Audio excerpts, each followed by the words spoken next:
Halo, Assalamualaikum warahmatullahi wabarakatuh. Apa kabar teman-teman? Kali ini kita akan mempelajari materi SBDP kelas 5, tema ketiga, batik sebagai karya seni rupa daerah. Marilah kita ikuti pembelajaran kita kali ini.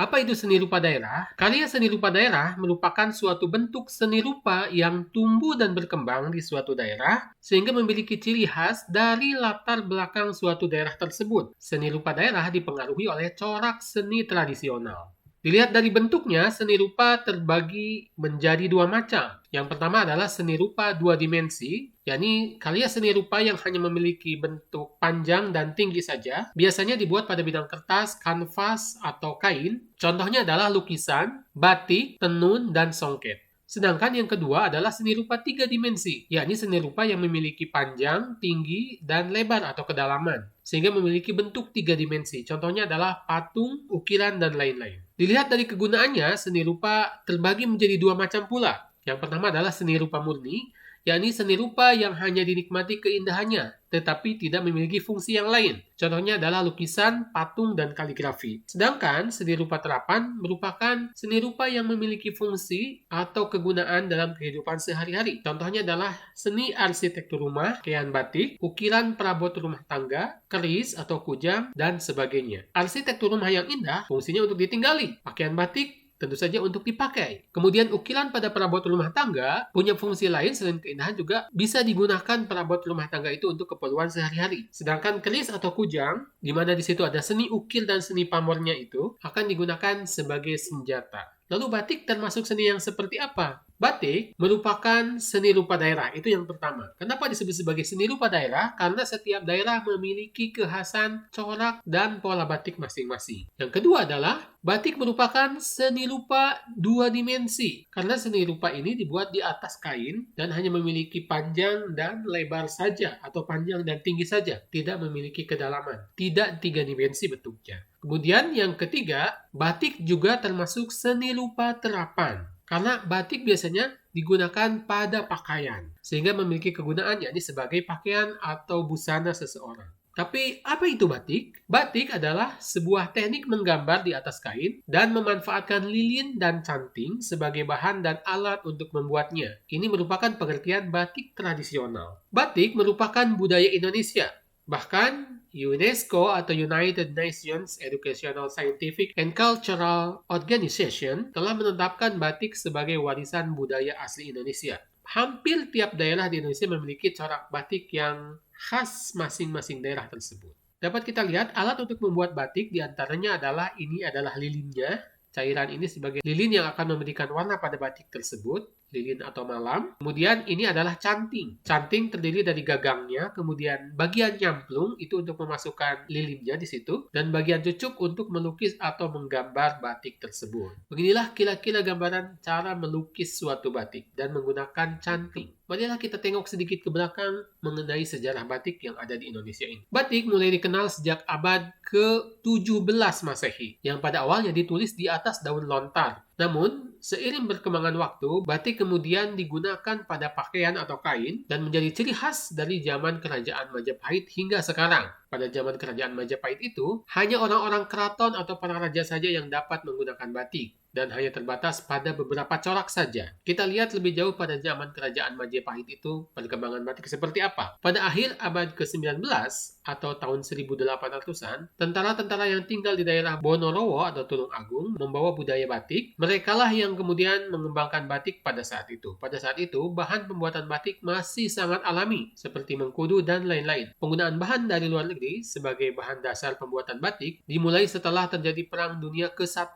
yakni sekitar tahun 1918, karena pada saat itu banyak sekali pedagang-pedagang asal negeri Cina yang berjualan di daerah Mojokerto, yang mana metode pembuatan batik juga berkembang. Tidak hanya ditulis, namun juga dicap. Meski perkembangan batik dimulai dari zaman Kerajaan Majapahit, namun batik mulai berkembang pesat pada zaman kerajaan di daerah Jawa Tengah seperti Surakarta dan Kesultanan Yogyakarta. Dampaknya adalah terdapat kemiripan corak antara batik khas Mojokerto dan Tulung Agung dengan batik Yogyakarta atau batik Solo. Setelah zaman Majapahit, Indonesia memasuki era penyebaran Islam. Kita kembali lagi ya ke setelah Majapahit. Raden Katong atau Batoro Katong yang merupakan adik dari Raden Patah membawa ajaran Islam dari Majapahit ke daerah Ponorogo, yang mana jejaknya berupa sebuah masjid di daerah Patihan Wetan. Pada saat itu, batik masih terbatas untuk penghuni keraton sampai seorang putri keraton Solo menjadi istri Kiai Hasan Basri yang memiliki pesantren Tegal Sari di Ponorogo. Sejak saat itu, banyak di antara anggota keraton yang mulai menuntut ilmu di pesantren. Sebab itulah, batik juga mulai dikenal tidak hanya di dalam keraton, namun sampai ke daerah-daerah, ke pesantren, dan ke masyarakat secara umum. Karya seni batik. Nah, dengan perkembangan sejarah seperti itu, maka corak batik pun dapat kita bedakan menjadi dua, yakni batik tradisional dan batik modern. Ciri-ciri batik tradisional diantaranya adalah coraknya memiliki simbolik. Jadi corak itu memiliki nilai filosofis tertentu, simbol-simbol tertentu. Kemudian motifnya bersifat terikat aturan, jadi ada aturan-aturannya. Motifnya harus demikian dan maknanya pun ada demikian. Umumnya bermotif ular, hewan, tumbuhan, pagoda, geometri, serta barong. Kemudian ciri batik tradisional yang lainnya adalah warnanya cenderung gelap, misalnya hitam, coklat, kehitaman, atau sebaliknya putih. Kemudian motif batik merupakan ciri khas daerah asal batik tersebut. Tiap daerah memiliki ciri khas yang berbeda-beda. Sedangkan batik modern, coraknya tidak memiliki makna simbolik khusus. Batik modern itu motifnya dibuat oleh orang-orang pada saat ini biasanya, sesuai dengan kreativitas masing-masing, sehingga tidak memiliki simbol-simbol khusus dan tidak memiliki aturan-aturan tertentu. Ya, karena yang kedua adalah motifnya juga tidak terikat aturan. Umumnya bermotif tumbuhan, rangkaian bunga, dan sebagainya. Lalu, warnanya cenderung bebas, bisa biru, merah, ungu, dan sebagainya. Dan motifnya, karena ini hasil kreasi masing-masing orang di zaman modern ini, maka motif batik merupakan bukan ciri khas daerah asalnya. Selain munculnya corak batik modern yang memperkaya berbagai corak batik tradisional yang sudah ada, teknik pembuatan batik pun berkembang. Tidak hanya dengan teknik tulis, menggunakan canting, tapi juga ada cara-cara baru seperti teknik cap dan teknik cetak atau sablon. Saat ini ada beberapa teknik cara membuat batik. Yang pertama adalah teknik tulis. Merupakan teknik membuat batik dengan cara ditulis atau dilukis menggunakan canting. Ini merupakan teknik pembuatan batik tradisional yang sudah ada sejak zaman dulu. Untuk membuat batik dengan teknik tulis membutuhkan waktu yang sangat lama. Untuk membuat satu batik saja dibutuhkan waktu berhari-hari bahkan berminggu-minggu. Yang kedua adalah teknik cap. Teknik cap merupakan teknik membuat batik dengan cara dicap, di mana motifnya yang sudah dibentuk pada alat seperti stempel, lalu distempel ke situ. Jadinya pola batik dibentuk dengan cara dicap seperti stempel. Cara membuat batik dengan teknik cap ini relatif lebih cepat dibandingkan dengan teknik tulis. Teknik ketiga adalah teknik cetak atau teknik sablon. Merupakan batik yang dibuat dengan dicetak atau disablon menggunakan alat atau mesin cetak batik. Gambar ini adalah contoh alat cetak atau sablon batik sederhana. Dengan teknik cetak atau sablon ini, kita bisa membuat batik dalam jumlah banyak dalam waktu yang lebih singkat daripada teknik tulis ataupun teknik cap. Sedangkan yang keempat, ada juga yang disebut sebagai teknik batik jumputan atau teknik ikat dan celup. Merupakan teknik membuat batik dengan mengikat kain dengan pola tertentu, sehingga ketika kain itu dicelupkan ke bahan pewarna batik, maka bagian basah dan keringnya akan membentuk pola gambar batik tertentu. Bagian yang terikat kuat biasanya akan tetap kering. Ilustrasi pembuatannya adalah seperti ini. Pertama, kain diikat dengan pola-pola tertentu. Cara mengikat yang berbeda akan menghasilkan motif batik yang berbeda pula. Lalu setelah itu, kain yang sudah diikat-ikat tersebut kemudian dicelupkan ke dalam bahan pewarna, tunggu beberapa saat, hasilnya seperti ini, kemudian dijemur sampai kering, dan setelah itu ikatannya dibuka, maka akan terbentuklah pola-pola batik seperti ini. Ini adalah teknik jemputan. Dan itu adalah 4 teknik pembuatan batik. Yang pertama adalah teknik tulis, yang kedua teknik cap, yang ketiga teknik cetak atau sablon, dan yang keempat teknik jemputan atau ikat dan celup.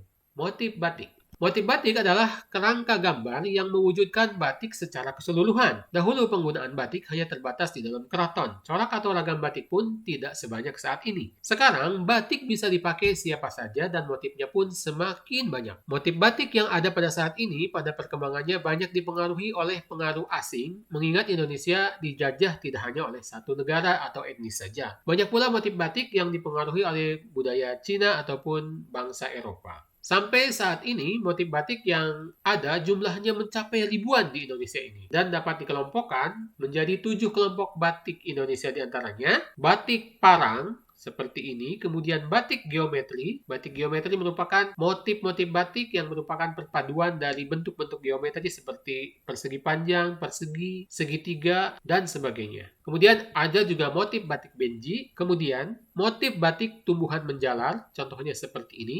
Lalu motif batik tumbuhan air, motif batik bunga. Kemudian yang ketujuh motif batik satwa yang menggambarkan hewan-hewan. Itu kalau kita kelompokkan secara umum. Tetapi kita juga akan melihat contoh-contoh motif batik berdasarkan daerahnya. Kalau secara umum tadi ada 7, tetapi di tiap-tiap daerah namanya berbeda-beda dan sangat banyak sekali. Pak Jamal akan menyampaikan beberapa saja, tidak semuanya. Di antaranya adalah yang pertama batik Aceh. Motif batik terkenal dari Aceh adalah motif Bungong Jumpa, kemudian motif pintu Aceh, dan motif rencong. Rencong adalah senjata tradisional Aceh. Kemudian dari Jakarta. Nah, Jakarta ini sangat dipengaruhi oleh kondisi di Jakarta dan budaya Betawi. Di antaranya adalah motif Tugu Monas. Kemudian juga ada motif Tanjidor. Tanjidor adalah kesenian tradisional Betawi ya. Kemudian ada juga motif ondel-ondel. Ondel-ondel juga kesenian Betawi. Nah, di daerah kita di Bogor juga ada motif Kujang-Kijang namanya. Ini adalah motif batik khas daerah Bogor. Kemudian ini cukup terkenal juga batik di daerah Cirebon, motif Megamendung. Nama motif batiknya mirip dengan daerah di puncak Bogor sana, tetapi ini bukan berasal dari Bogor, tetapi berasal dari Cirebon. Mega itu awan, mendung itu ya mendung, awan yang mendung. Kemudian masih di daerah Jawa Barat, yakni berasal dari Tasikmalaya, ada motif batik Priangan. Bentuknya seperti ini. Kemudian di daerah Solo ada motif parang. Ini sebutannya sama dengan salah satu dari 7 motif batik Nusantara yang tadi dibahas sebelumnya.